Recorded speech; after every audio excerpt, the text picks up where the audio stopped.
Assalamualaikum warahmatullahi wabarakatuh. Kembali kami menyampaikan tutorial aplikasi Silakan, aplikasi untuk menunjang e-office dan layanan digital pada kantor dan lembaga sekolah ataupun madrasah ya.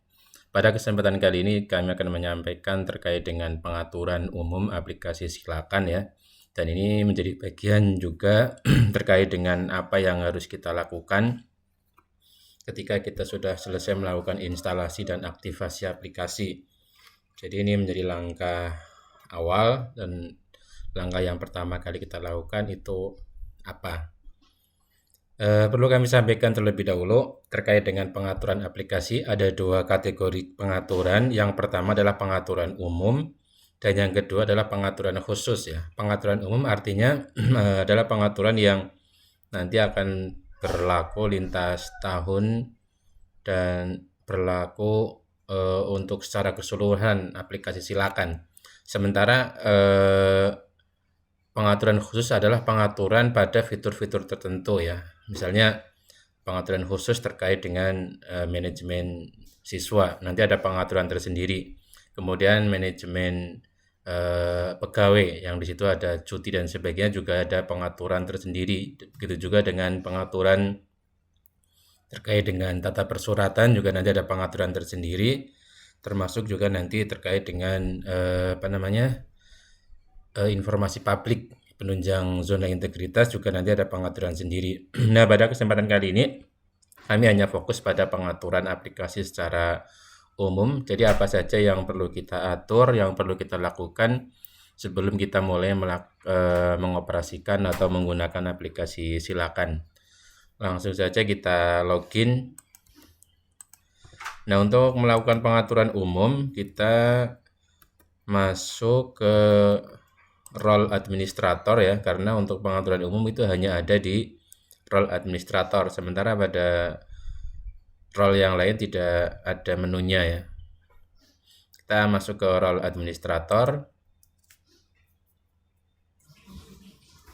Nah, setelah kita masuk untuk melakukan pengaturan, kita lihat menu pengaturan. Di sini ada beberapa menu.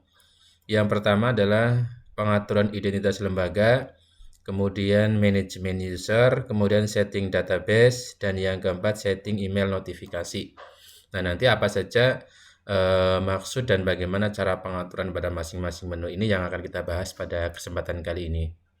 Langsung saja yang pertama, yang kita lakukan setelah kita melakukan instalasi dan aktivasi ya, kita langsung atur identitas lembaga. Kita klik ini ya, menu pengaturan identitas lembaga.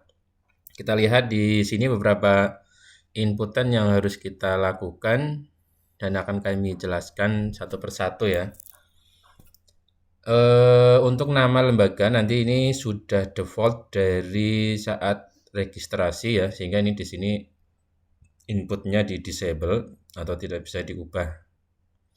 Kemudian untuk yang selanjutnya nomor statistik, nanti ini dimasukkan saja nomor statistik sekolah atau nomor statistik madrasah ya. Nah, nanti di sini akan mempengaruhi pada NIS siswa ya, pada NIS siswa di buku induk. Untuk pengaturan NIS siswa di induk itu kami sarankan di sini ada contohnya 6 digit ya. Di sini misalnya ini 2 digit pertama adalah tahun, kemudian 4 digit selanjutnya adalah nomor urut 1 sampai sekian ya. Jadi nanti setiap tahunnya berganti NIS. Ini menunjukkan bahwa siswa tersebut masuk pada tahun 2025 dan ini nomor urut yang ke-20. Nah, maka di sini nanti dicetak buku induk. Kita coba lihat contohnya aja ya.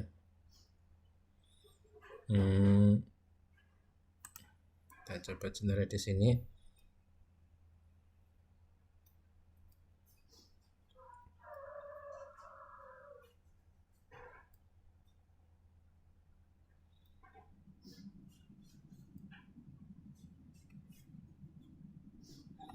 Nah, di sini NIS menunjukkan 21 sekian sekian dan 6 digit terakhir adalah 23 sekian sekian. Ini menunjukkan bahwa sebelum ada NIS yang 6 digit dari NIS itu adalah nomor statistik sekolah atau madrasah ya. Nah, ini yang pengaturannya melalui identitas ini. Kemudian alamat nanti kita isikan sesuai alamat lembaga ya. Misalnya ini contoh saja. Kemudian ini kota adalah kota kabupaten. Kemudian nama kepalanya, NIP kepalanya. Kemudian di sini ada tahun ajaran default dan tahun takwim default. Ini maksudnya apa?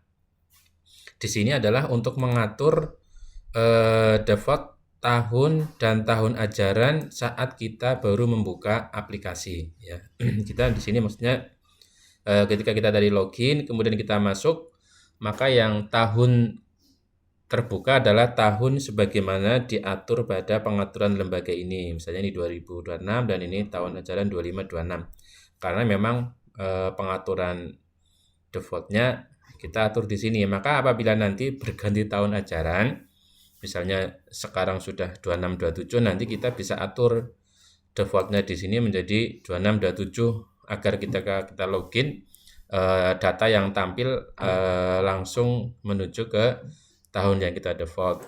Gitu juga misalnya sekarang sudah tahun 2007, maka bisa kita default nanti di sini ya, setelah kita tambah database, kita atur default tahunnya. Jadi ini maksudnya di sini adalah untuk mengatur default tahun yang kita login awal ya, kita mau disetting ke tahun berapa loginnya, seperti itu.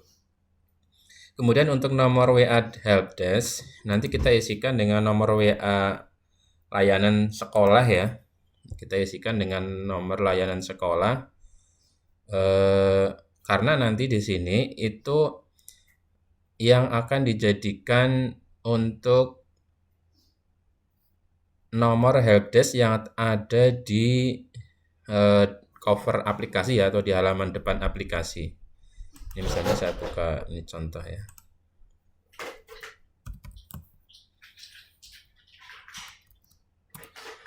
Nah, ini kalau kita ke halaman depan, di sini ada helpdesk. Nanti kalau ini kita klik, itu ini karena tadi belum diatur ya. Kalau kita klik nanti belum ada nomornya ya. Makanya kita perlu atur di sini agar link helpdesk ini mengarah ke nomor yang kita atur di sini. Itu fungsi dari nomor WA helpdesk. Yang selanjutnya website di sini adalah website kita atur nih, mutlak harus kita atur ya, karena nanti ini akan banyak berpengaruh kepada link QR code yang di-generate melalui aplikasi, misalnya seperti kartu pelajar, terus surat izin masuk, surat izin keluar, dan monitoring yang mengandung QR code untuk di-link-kan, maka di sini akan berpengaruh. Nah, ini karena saya simulasinya dari localhost, ini saya atur localhost ya. Nah, nanti apabila kita sudah memasang di hosting, misalnya kita masukkan alamat domainnya. Ya, misalnya di domain ini ya, saya punya yang asli misalnya ini demo silakan digital.com. Nanti yang dimasukkan adalah alamat ininya. Ini misalnya kayak gini. Nah, jadi tergantung kita di mana domain tempat aplikasi kita dipasang. Kemudian yang selanjutnya tema aplikasi, ini untuk merubah tampilan saja ya, tidak terlalu berpengaruh kepada data. Ini secondary ya, ini maksudnya ini abu-abu ya. Misalnya kita ingin berwarna merah ya, nanti kita di sini merah. Seperti itu. Atau ingin yang warna yang lain dan sebagainya. Kemudian untuk icon menu pada quick menu, ini ada dua pilihan, yaitu pilihan gambar dan favicon. Ini maksudnya untuk mengatur ini menu-menu di atas ini ya. Ini kalau yang tampil saat ini adalah image ya, gambar. Dan ini memang akan mempengaruhi loading saat login aplikasi ya, karena ini berupa image. Nah, apabila nanti mungkin server yang digunakan untuk memasang AKS atau mungkin internet yang ada di lembaga itu tidak begitu cepat, maka nanti bisa kita atur favicon ya, sehingga nanti image-image ini tidak berupa gambar tapi berupa favicon. Nah, kemudian yang selanjutnya logo, ini logo sekolah nanti diupload dalam format PNG. Kemudian juga kop surat, nanti ini juga kita upload dalam format PNG. Nanti ini akan berfungsi ketika kita nanti generate dokumen-dokumen kedinasan ya, sehingga nanti kita upload di sini. Nah, kalau sudah kita coba simpan ya. Nah, kita berubah hijau ya. Ini karena tadi kita atur di sini hijau dan di sini favicon. Ini artinya ini berubah favicon, bukan lagi image. Kalau kita ingin mengembalikan defaultnya aslinya, misalnya internet kita cukup cepat, bisa kita ganti menjadi gambar lagi ya. Ini misalnya ganti yang lain. Ini misalnya, ini bisa kita atur. Nah, ini kita sesuaikan dengan yang nyaman bagi kita ya. Ini saya kembalikan abu-abu aja ya. Nah, itu pengaturan yang pertama yang harus kita lakukan, yaitu pengaturan identitas lembaga. Kemudian yang selanjutnya, yang kedua adalah manajemen user. Jadi sebelum kita mengoperasikan aplikasi, memang sudah seharusnya kita mengatur dulu atau merekam dulu user-user yang akan diberikan akses untuk bisa masuk atau login ke aplikasi Silakan. Nah, untuk mengaturnya kita melalui menu manajemen user di sini. Untuk perekaman kita bisa lakukan secara manual ataupun kita nanti bisa tambahkan dari user dari data pegawai. Sehingga kami rekomendasikan juga untuk perekaman user ini sebaiknya melakukan perekaman pegawai terlebih dahulu di sini ya, di menu pegawai di sini kita rekam dulu. Kalau sudah kita rekam, nanti bisa kita tambahkan ke user. Nah, kemudian di dalam user ini ada beberapa hal yang perlu kami tekankan dan menjadi catatan penting. Ini misalnya saya tambahkan manual saja ya. Misalnya ini nama usernya Fulan misalnya ya.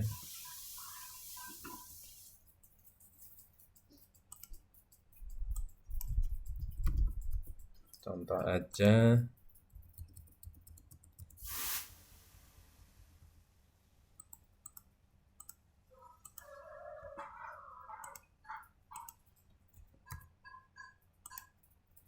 Nah, di sini ini yang kami tekankan bahwa untuk username kami rekomendasikan untuk menggunakan nick ya. Jadi karena nanti usernya ini model multi role ya. Jadi satu orang bisa memiliki beberapa role. Jadi kami rekomendasikan di sini adalah nick-nya pegawai ya. Ini passwordnya bisa dibuat. Nah, kemudian saat merekam user, kita juga bisa sekaligus menentukan bahwa user ini atau pegawai ini akan diberikan akses ke role apa saja. Nah, di sini ada pilihannya, misalnya dia akan diberikan akses ke admin, tata usaha, ke pegawai misalnya, ya, atau ke piket ya, nanti kalau guru misalnya. Nah, setelah itu kita simpan. Nah, kita coba lihat. Nah, ini sudah terekam ya, dan di sini ada role-role yang tadi kita tambahkan. Nah, apabila kita perlu melakukan perubahan atau mau menambah atau mengurangi role, bisa kita edit di sini.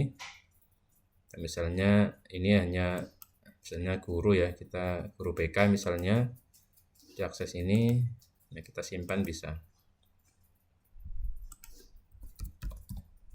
Ini sudah berubah role-nya. Jadi nanti ketika dia login, pilihan role untuk masuk hanya tersedia role-role yang kita tambahkan atau yang kita buat saat membuat user ya. Nah, kemudian setelah misalnya kita tadi mengambil data user dari data pegawai, nanti untuk role-nya itu masih kosong ya, role-nya masih kosong.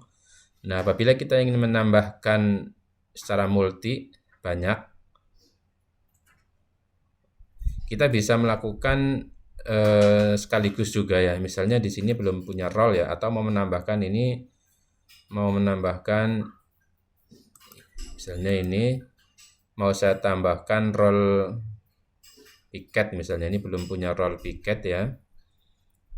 Saya tambahkan role piket, centang user yang akan kita tambahkan, kemudian kita pilih role di sini, role piket dan tambah role. Nah, sehingga nanti ketika dia login, dia akan bisa masuk ke role admin ya, sehingga role piket ya, seperti ini. Jadi pilihan-pilihan di sini ini pengaturannya melalui ini tadi user ini. Nanti bisa dilihat lagi untuk pengaturan manajemen user ini pada bagian manajemen pegawai ya, karena di manajemen pegawai juga sekaligus kami tambahkan untuk cara membuat user dari data pegawai. Kemudian yang selanjutnya, pengaturan yang selanjutnya adalah pengaturan setting database. Ini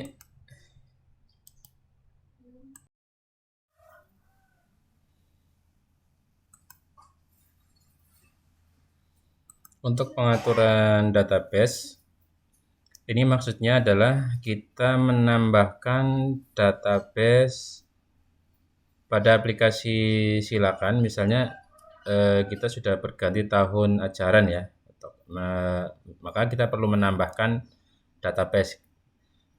Misalnya ini kita lihat ya, di sini hanya ada 1, 2, 3, 4, hanya ada database tahun ajaran 23-24 sampai 26-27. Nah, misalnya kita nanti sudah sampai ke tahun ajaran 27-28 dan termasuk di sini juga, atau kita sudah mencapai tahun 2027, maka kita perlu menambahkan database agar kita bisa mengelola pada tahun tersebut.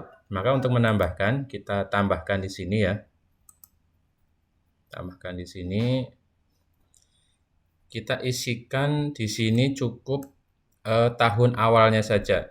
Ya, tahun awalnya saja tanpa perlu garis miring tahun ajaran itu ya, tapi cukup misalnya kita mau membuat database tahun ajaran 27-28, maka kita cukup mengisikan tahun 27 di sini. Kita klik simpan. Nah, setelah ini akan logout ya aplikasinya. Kita login lagi.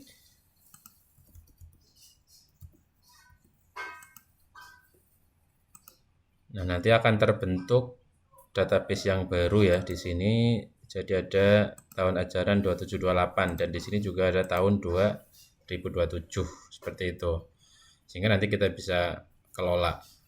Nah, nanti di ini juga kita bisa melakukan monitoring ya. Di sini kita bisa melakukan monitoring data bahwa misalnya pada tahun 25-26 ini misalnya ada berapa record ya, ada berapa record. Nah, begitu juga yang lainnya, termasuk apabila kita ingin mendownload backup database pada tahun tertentu juga bisa kita lihat melalui link ini ya. Ini belum ada. Misalnya yang sudah ada di mana ini? Oh, ini belum ada ya. Nanti kita untuk di sini biar ada backupnya ya. Nanti kita ketika logout kita melalui tombol logout ya.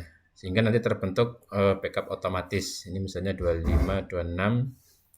Kita coba logout ya untuk mengecek apakah file backup yang tergenerate otomatis by sistem oleh aplikasi itu terbentuk.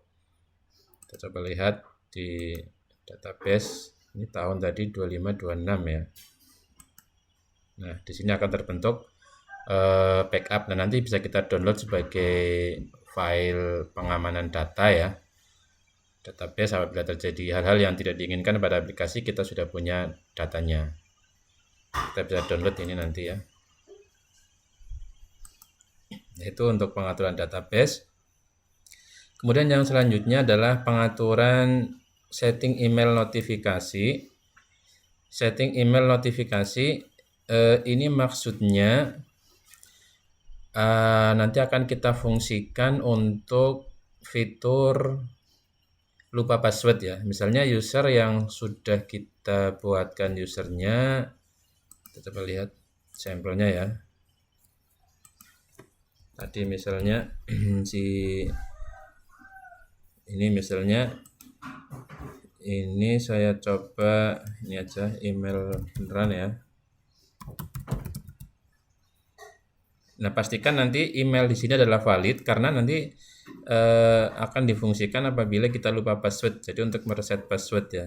Ini kita coba simpan ya. Nanti ini usernya berarti yang 888. Kita coba simpan. Nah, kita kembali ke pengaturan email notifikasi. Nah, ini maksudnya agar kita bisa memanfaatkan fitur lupa password, kita harus mengaktifkan email notifikasi ini yang kita atur dari Gmail ya. Pastikan kita punya Gmail dulu. Nanti kita masukkan alamat emailnya dan passwordnya di sini. Ya. Nah, bagaimana langkah untuk mengatur ini ya? Ini di sini ada penjelasan singkatnya. Jadi langkah yang pertama kita coba dulu buka ini ya, Gmail ya.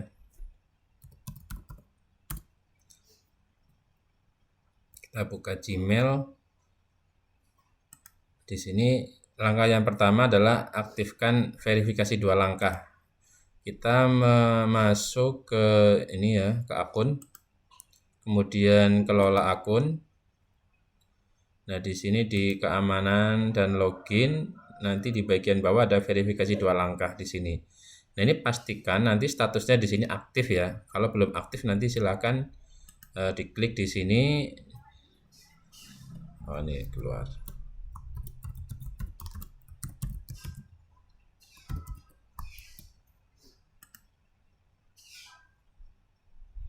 Nah, ini nanti pastikan di sini aktif. Ini ada yang diaktifkan baik menggunakan dialog Google, Authenticator atau nomor ini ya. Yang jelas nanti sampai status di verifikasi 2 langkah itu aktif di sini. Ini langkah yang pertama. Yang kedua adalah kita membuat ini kita lihat lagi di sini langkahnya adalah buat sandi aplikasi 16 digit usernya. Kita akan coba pakai email ini ya. Kita akan coba pakai email ini. Emailnya di sini kita atur. Kemudian nanti kita passwordnya ya. Nah, password di sini kita peroleh caranya dengan kita buat sandi aplikasi. Kita tadi masuk ke ini ya, akun ya. Saya ulangi ini dari sini. Kita kelola akun. Kemudian kita ke keamanan. Nah, di sini kita coba cari sandi, kita ketikkan ya, sandi aplikasi. Nah, di sini kita pilih. Nah, kita buat di sini sandi aplikasi. Misalnya bebas nih namanya ya. Misalnya silakan atau apalah bebas di sini. Ini misalnya contoh aja. Misalnya ini ya, saya buat kayak gini. Kita klik buat. Nah, di sini ada kode 16 digit yang kita harus copy ya, harus kita copy, masukkan ke kolom password di sini. Nah, ini kita kolom password. Untuk SMTP server biarkan seperti ini ya, smtp.gmail.com, kemudian portnya 587. Kita coba simpan. Nah, kita sudah simpan dan di sini sudah kita aktifkan ya. Kita coba nanti kita coba seolah-olah lupa password ya. Ya di sini lupa password. Di sini kita masukkan username kita. Tadi yang saya contohkan ini ya yang 888 ya. Kemudian emailnya tadi saya pakai email saya ya. Nah, kita masukkan di sini ketika lupa password, kita kirim link tautan.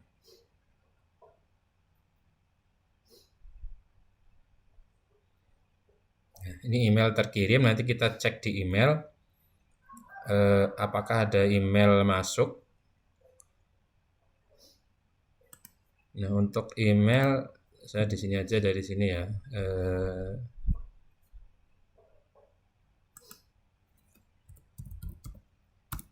Gmail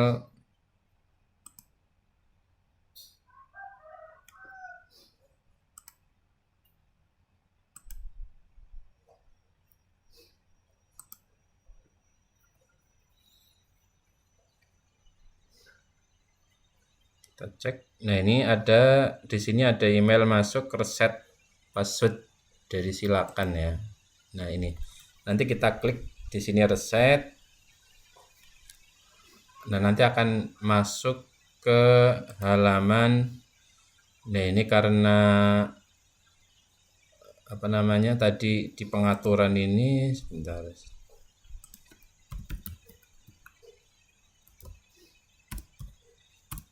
Ini alamatnya mengarah ke website karena tadi kita mengaturnya sudah domain ya, sudah domain beneran di lembaga ya.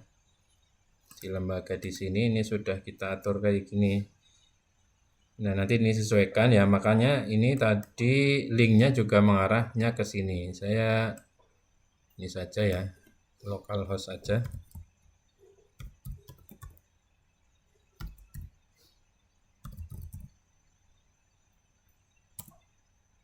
Nah, sehingga nanti kita bisa reset password di sini. Nah, nanti akan digunakan untuk login kembali. Misalnya kita buat di sini password barunya ya. Kita coba reset. Nah, kita masuk ke sini. Kita coba login nih user yang baru tadi ya, user dengan passwordnya yang baru.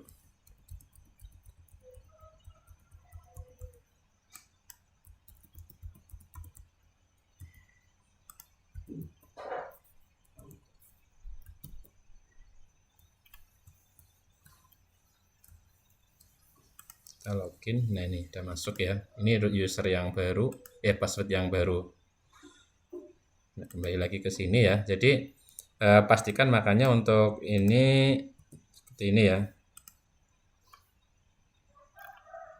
Kita simpan. Pastikan ini valid nanti ya untuk termasuk karena ini akan difungsikan untuk termasuk lupa password tadi.